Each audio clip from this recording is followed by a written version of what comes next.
Tu as ce genre de scaphandre à la maison et tu l'utilises pour ton chat, que ce soit à la maison pour lui couper les griffes ou en salon de toilettage pour éviter que le chat ne te morde ou ne te griffouille le visage, eh bien je t'arrête tout de suite, il faut arrêter. Déjà il faut analyser l'objet, on a quelque chose de petit, de sphérique, en plastique, dur, qui fait quand même vachement de bruit. Alors effectivement on peut voir le côté positif, hein, c'est transparent, il y a des petits trous pour la respiration, quoique on en parlera après.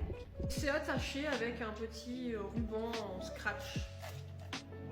Donc déjà à la base c'est mal conçu, hein, parce qu'il n'y a aucune, je sais pas moi, un petit truc en caoutchouc par exemple, ou en plastique mou, qui pourrait venir et rendre un peu plus confortable peut-être la position du casque sur le cou du chat.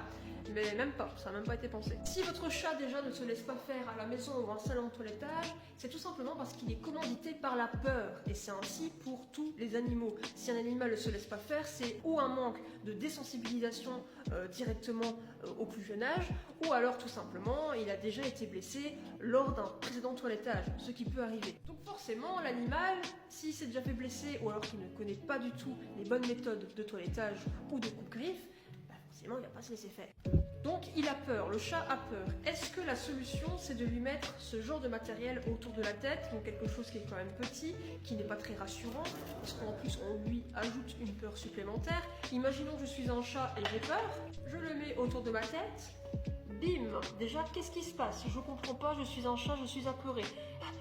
Sachez qu'un chat, s'il a peur, il peut allaiter, parfois même à l'extrême, baver. Donc comment vous dire que pour vous, une coupe-griffe qui va durer peut-être 3 à 5 minutes, ce qui n'a pas l'air long pour vous, est quand même toute une éternité pour l'animal.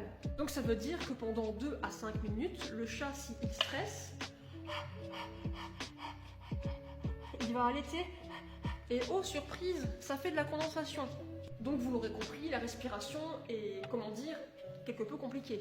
Donc ça, poup, on met de côté, on le pose. On va à la pharmacie et on va chercher une collerette en attendant d'utiliser des méthodes comportementales, parce que j'espère qu'en sachant qu'il y a d'autres méthodes et que vous pouvez rééduquer votre animal, ça pourra vous aider.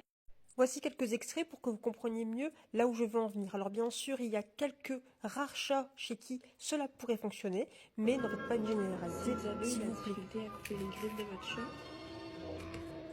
Toute autre méthode utilisant la force, ou par exemple mettre une pince à linge sur le cou, ou tenir le cou tout simplement pour éviter que le chat ne bouge, ou même lui cacher les yeux, ne sont pas de bonnes méthodes. Elles vont parfois marcher sur le moment, mais votre chat continuera à se faire toiletter avec peur.